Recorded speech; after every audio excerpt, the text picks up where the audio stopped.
Both districts, 5 minutes for questions. Thank you, Chair Latta, for holding this important hearing to discuss the appliance and building policies. I thank you, the witnesses, for being here today.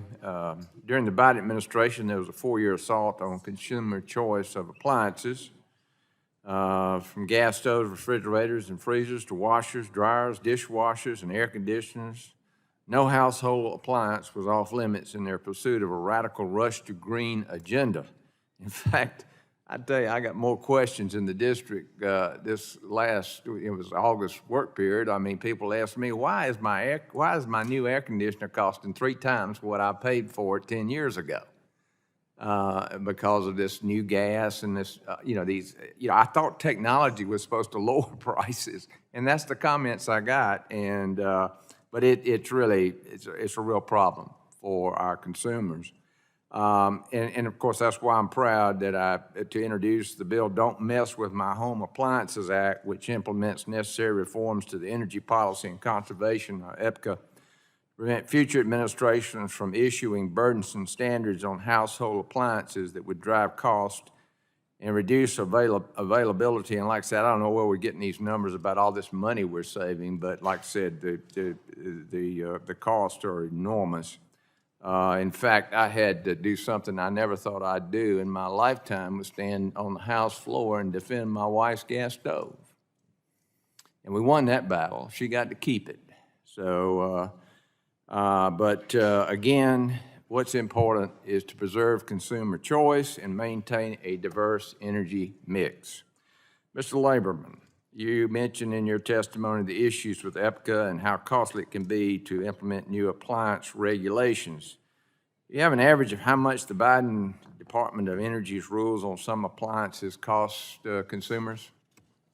Well, you mentioned air conditioners. Central air conditioners are in the very unfortunate position that they're hit with Department of Energy and Environmental Protection Agency regulation, and it's that 1-2 punch that's really done a number on appliances. A DOE rule that predates the Biden administration but took effect in 2023 raised the cost of home air conditioners. And then a Biden EPA rule that took effect for manufactured equipment after January 1st of this year has really done a number on appliance affordability, especially air conditioners.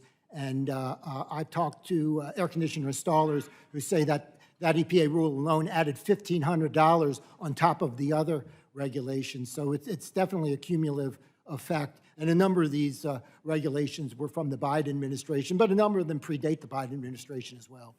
Well, and the other problem is some of this stuff doesn't work.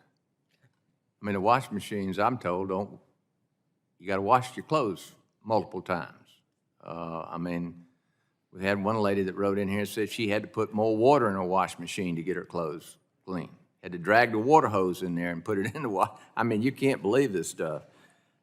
You mentioned my bill, the Don't Mess with My Home Appliances Act, to reform EPCA. How would this bill help with ensuring consumer choice and lower cost of appliances? Well, I think it would reinstate some safeguards against excessive future regulations. That's very useful.